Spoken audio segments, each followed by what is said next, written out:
What is up, guys? This is Kristian, and today I am going to be teaching you how to actually lose weight while playing Elden Ring, because this game has a lot of life lessons to teach you. What kind of hitbox was that? I'm a dumbass, I am stupid, or at least that's what I tell myself. But in all honesty, losing weight is a simple process that can improve your life tremendously. Seriously, even losing 15 pounds of body fat can reduce inflammation and pain throughout the entire body, make your face more chiseled, and improve the way you look in the mirror. It'll give you confidence out the wazoo, and that's what I want for you. And we're just talking 15 pounds, dude. Everybody watching this video can do this. Now, just because the process is simple does not mean that it's easy. Because if it was, we'd all have six packs, and we don't. Only like 10% of people in the United States have six packs or something. I think it might even be less than that. But all that being said, losing weight is definitely worth it. So let's get into this. Oh yeah, if you are new here, my name is Kristian. I am a weightlifter. I've been a personal trainer for like 8+ years. I was a certified strength and conditioning specialist through the National Strength and Conditioning Association's credentials, yada, yada, yada. Who gives a shit? You just want results, and I'm gonna give them to you. All right, where should we start here? Actually, you know what? Yeah, you already know. Choose your blood type, type A or type B. I'm gonna go with type A. Okay, so for the idea of this build, we're gonna start with somebody who is a fat, lazy piece of shit and train him up until he's a full-fledged Giga Chad. That's kind of the idea I'm going for. Okay, we're gonna start with this guy right here. Unfortunately, this was as fat as I could make him. He's still kind of muscular, actually. Now, what should we name this guy? Ooh, I know. Giga Chub. Yes! Alright, so I condensed these into 5 steps to help you along the way of losing weight. You gotta start somewhere, so we're gonna start with step 1. Alright, chubs. Step 1. Have a short-term and long-term goal. Or is what I like to call a major quest and a side quest leading up to that major quest, right? Like, you'll have like multiple side quests leading up to the finish line, which is your long-term goal, your main quest. You want to complete that. Think of it like defeating the Elden Beast being that like final major quest. That's your long-term goal. A short-term goal or a side quest would be to defeat Margit. If none of you have ever played Elden Ring, you have no idea what I'm talking about. What I'm trying to say is, if your goal is to lose 100 pounds, a short-term goal along the way could be to lose 10 pounds. Something small, achievable, that's gonna help you stay motivated along the way. And then once you complete that short-term goal, you're gonna have another short-term goal, and then the next one, the next one, and then the next one. Until you complete the main quest and you beat the game. And when it comes to picking a long-term goal, it's not rocket science. Don't think too hard about it. It could be 75 pounds, 50 pounds, 100 pounds. Hell, it could even be 15 pounds to be your long-term goal. It all depends on you as the individual, and don't overthink it. Pick a number and shoot for it. A great example of a long-term and short-term goal could be 100 pounds in a year time frame, and then a short-term goal could be losing 15 pounds in the next month or so. That's a great example, but it's certainly not the only one. If you need to move in increments of 5 pounds, do so. Run this journey at your own pace. It's supposed to be fun, not grueling. All right, let's get my ass kicked here. Did I die already? Well, that was quick. All right, we got our flasks. Beautiful. Tutorial, who gives a shit? All right, this elevator is kind of long, so I'm going to use this time to talk about step 2. Step 2. Lift weights 4 to 5 days a week. This could be with barbells, dumbbells, calisthenics, body weight, swimming, rucking. The list goes on. We'll get into why resistance training is so good at melting body fat later. But essentially, when it comes to resistance training, you should do things that you're curious about, interested in, or things that you've done before that you like to do. Because again, we want things to be enjoyable for you. Try to hit every body part twice a week. I like to do 2 upper body days and 2 lower body days just to make things simple. And if you wanted to add a 5th day, you can add like an arm/core day. Very easy to do. Again, not an exhaustive list of things you can do. There's literally millions of different ways you can go about this. Or at least tens of thousands. So don't be afraid to experiment with different training splits and exercises. There's a lot of exercises to choose from. Explore a little bit. And remember, we are not competing with anybody here. Just strive to do better this week than you did last week. Think less about lifting heavier and more about mastering movements. You want to be able to perform the exercise with the best form imaginable. I can get into all the science as to why that's better for muscle growth. Just trust me on this. You're gonna build more muscle performing lighter weights with good form than lifting heavy doing that quarter rep bullshit that you see in the gym all the time. Don't be the cringy ego lifter. We all know what I'm talking about. Ego lifting will kill you faster than it will get you results. Feel free to use my 2 upper, 2 lower body days as an example. It's a great split. It's easy, it's simple. What's not to like? Finally, we're out. Yes, here we are. Alright, so here is Gigachub, and he's been down bad lately. He spent the last year binging Berserk, Deluxe Edition, on his couch, eating nothing but Pop-Tarts and Doritos. But it wasn't all bad. Reading about Guts lit a fire under his ass. He wants to be strong. He wants to be tough. He wants to be like Guts. For better and for worse. But first, we have business with Mr. Horsey over there. Horse Rider, give me your name, Horse Master, and I shall give you mine. Okay, we have health. That's cool. All right. Just don't worry about that. Can't see shit. Oh, jeez. Okay. Where's he going? All right. That attack there sucks. It really does. Ah, damn. All right. Oh, what kind of hitbox was that? Yeah.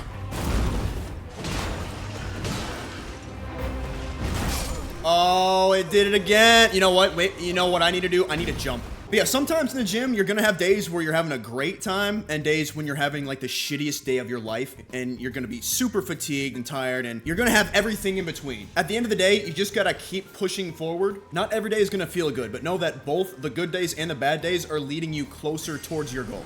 All right, bitch.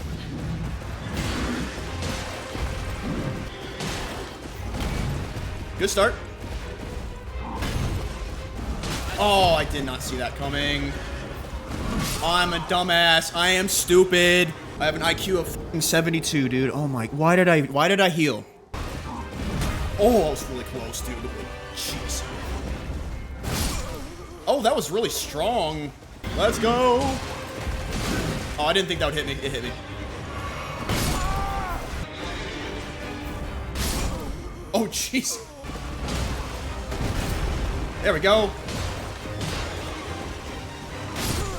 Shit. Oh, damn. How did that reach me?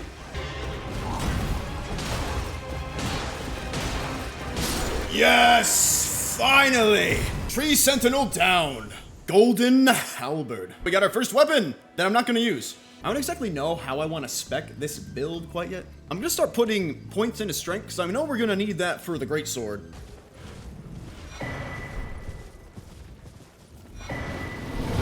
Oh, shit! Holy shit. Damn, bears?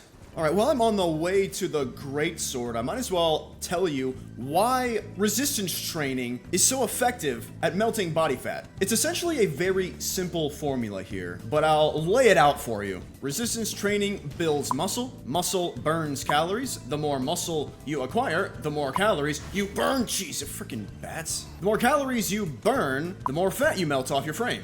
That is, if you are burning more calories than you're eating or consuming in a day. If you want to simplify the formula down, it is essentially resistance training melts body fat. It's simple physics. It is far better than steady state cardio. As good as steady state cardio is for the heart and HIIT too, high intensity interval training, same thing. Both are incredibly great at burning calories. They should not be your primary source of calorie burning. It's just not a great long-term strategy. Think about it this way. The more muscle you have on your body, the more you can just sit around and burn more calories. Think of resistance training as like the main course of a meal, and cardio is like the cherry on top, or like the supplement. Does that make sense?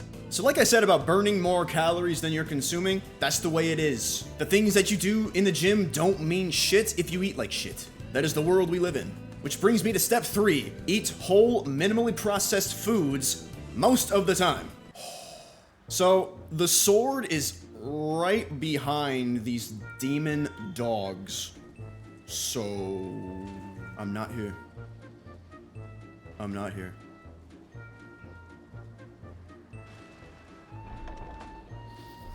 Me. Okay, we got it. Okay, let's get the hell out of here. Wait. Did I just... Oh, I aggroed one. Okay, we're out of here. All right, now that I have my soul... Well, we got some work to do, fellas. Anyway, the main goal for this video is to defeat Margit. That's gonna be our first actual side quest. All right, the dogs kind of sidetracked me when I was talking about the whole minimally processed foods. You want to eat that around 85 to 90% of the time. And those foods are as you would think they would be. You know what? I'll just leave a list right here. We're talking like beef, chicken, yogurt, rice, oats, quinoa, potatoes, eggs, any kind of fruit or vegetable, couscous, basmati, beef liver, cod liver. I think you get the gist. Of course, the foods that I listed aren't an exhaustive list. That's just the stuff I can come up with off the top of my head. Minimally processed foods are more nutrient dense, less calories, and overall just, oh jeez. I'm losing track of thought here. Mr. Knight's pissed me off. But yeah, they take up more volume in the stomach as well, so there's a lot of reasons why you would want to, why you would want to eat that most of the time. And if you don't really know how to make healthy food taste good, welcome to the party. Yeah, we go. Woo! But yeah, trust me, bro. I was in the same boat when I was trying to make up my entire, like, grocery list, trying to figure out how I was gonna make all of the food taste good and all that. That's just the way it is in the beginning. If you've never meal prepped before, it will be a requirement. It doesn't mean you have to meal prep, like, weeks ahead of time. Literally, all I do is meal prep for the day that I'm living life on this earth. Prepping once a day for the day. That was stupid. I went right through them. Useless. What I do is prep all of my food first thing in the morning, and then I just kind of eat them throughout the day. Very efficient. Works for me. Do what you like. Me personally, don't like heating up chicken that I made like 2 days ago. Look at them all.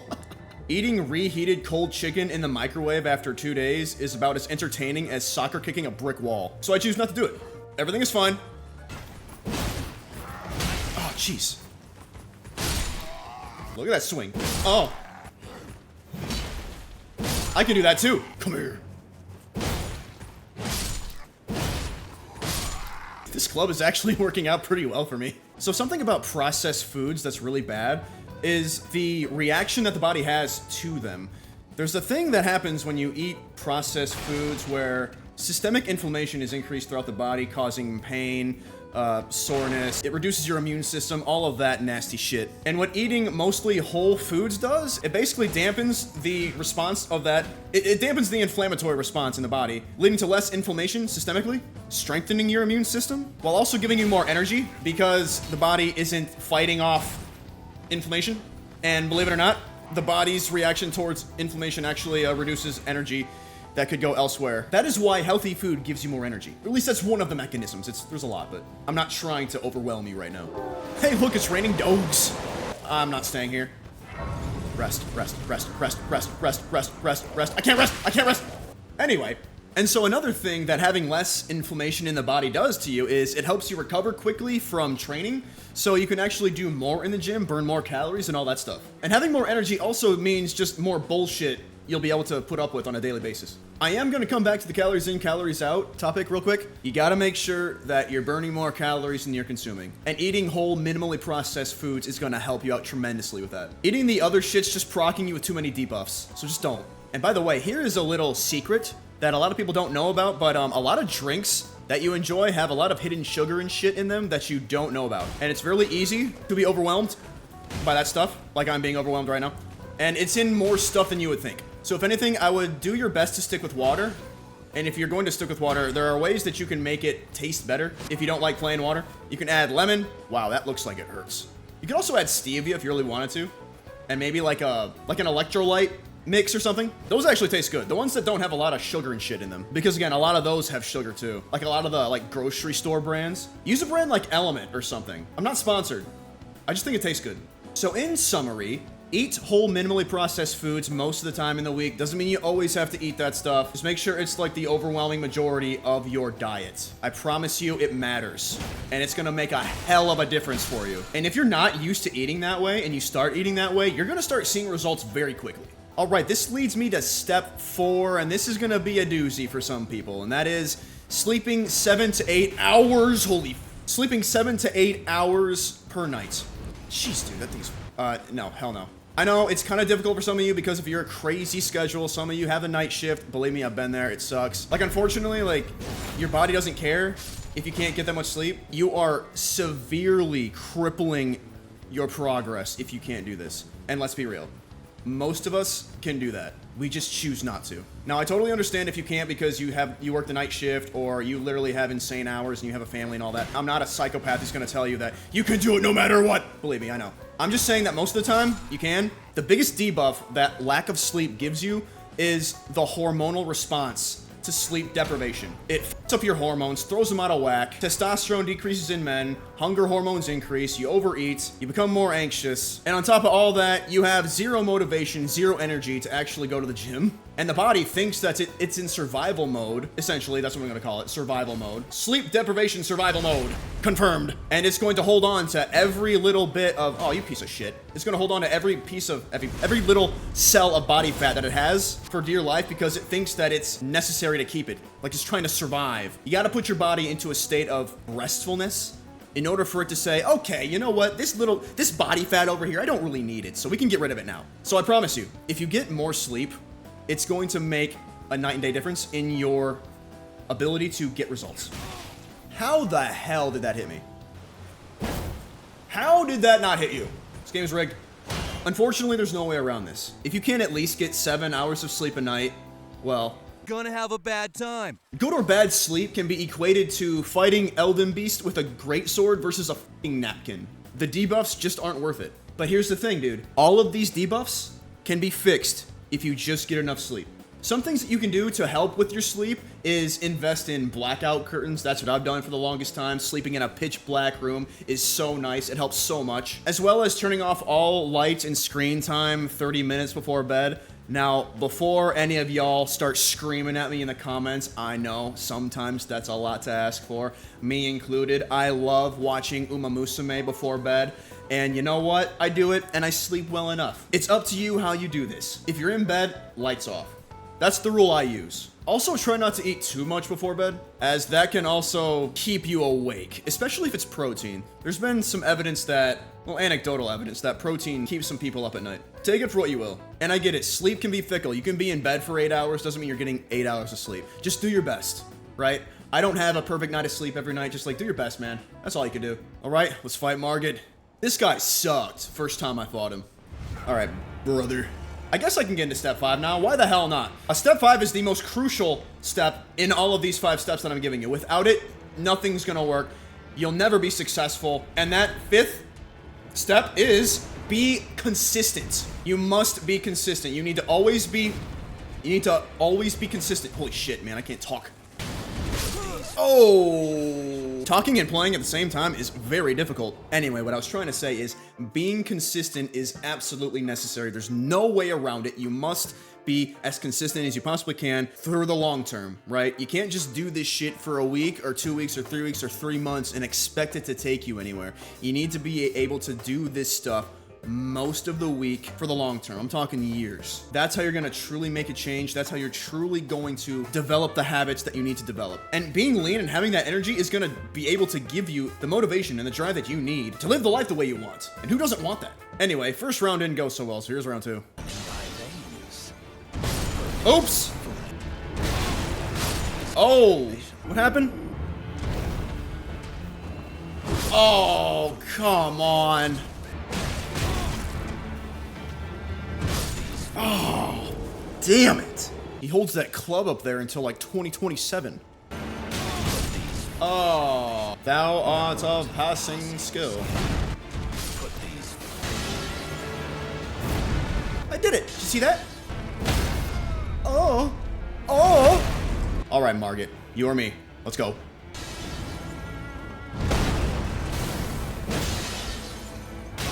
It's me. Ah. It's me. Okay, apparently I had an extra flask I could use. Jeez, dude. Stun locked? Go. There we go. There we go.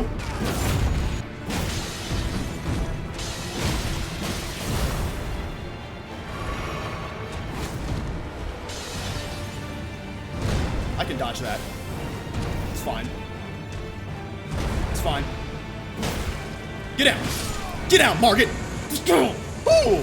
Hey, we got our talisman pouch. Finally. We did it! Now, to finish off step 5, consistency, I want to be brutally honest with you. I don't want to sugarcoat reality. You're not always going to feel like training. You're not always going to feel like sleeping more. You're not always going to feel like eating better. None of us do. That's the secret. You can try making up excuses or complaining or what have you. Your body doesn't give a shit. Your body's not gonna sympathize with you just because you're feeling lazy that day. It takes what it takes and you don't really have a choice. Don't let that discourage you though. When shit gets tough, because it will, you just need to keep going. You need to keep trucking. You have your goals. Keep pursuing that. And you know what? Sometimes losing weight can feel like a painstakingly slow process. I know. It takes a tremendous amount of patience and discipline. And if you don't have that right now, that's okay. The great thing about the skills of discipline and patience is you develop them by doing things that require discipline and patience. You're going to develop these skills over time. If you might not have it now, it doesn't mean you won't later. And like I said,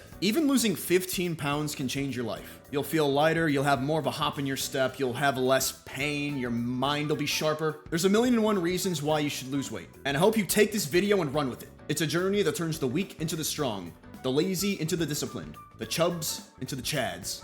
Thank you all so much for watching. Make sure to like and subscribe if you like this kind of content and want to see more of it. Make sure to click that notification bell as well if you want to get notifications for my most recent uploads. This is my first video of this kind. I want to get to the point where I can make 3 videos like this a week, so we'll get there. I'm doing the best I can with me, myself, and I as the one-man army that I am. So thank you guys again for tuning in. Make sure to let me know in the comments what you thought of the video. If you have any other questions that you want me to answer, make sure to let me know. I'm going to be making more fitness content in the future, so I want to hear everything you have to say, including other fitness topics that you might be interested in. Thank you guys again for watching, and I will see you in the next one. Peace and God bless, y'all.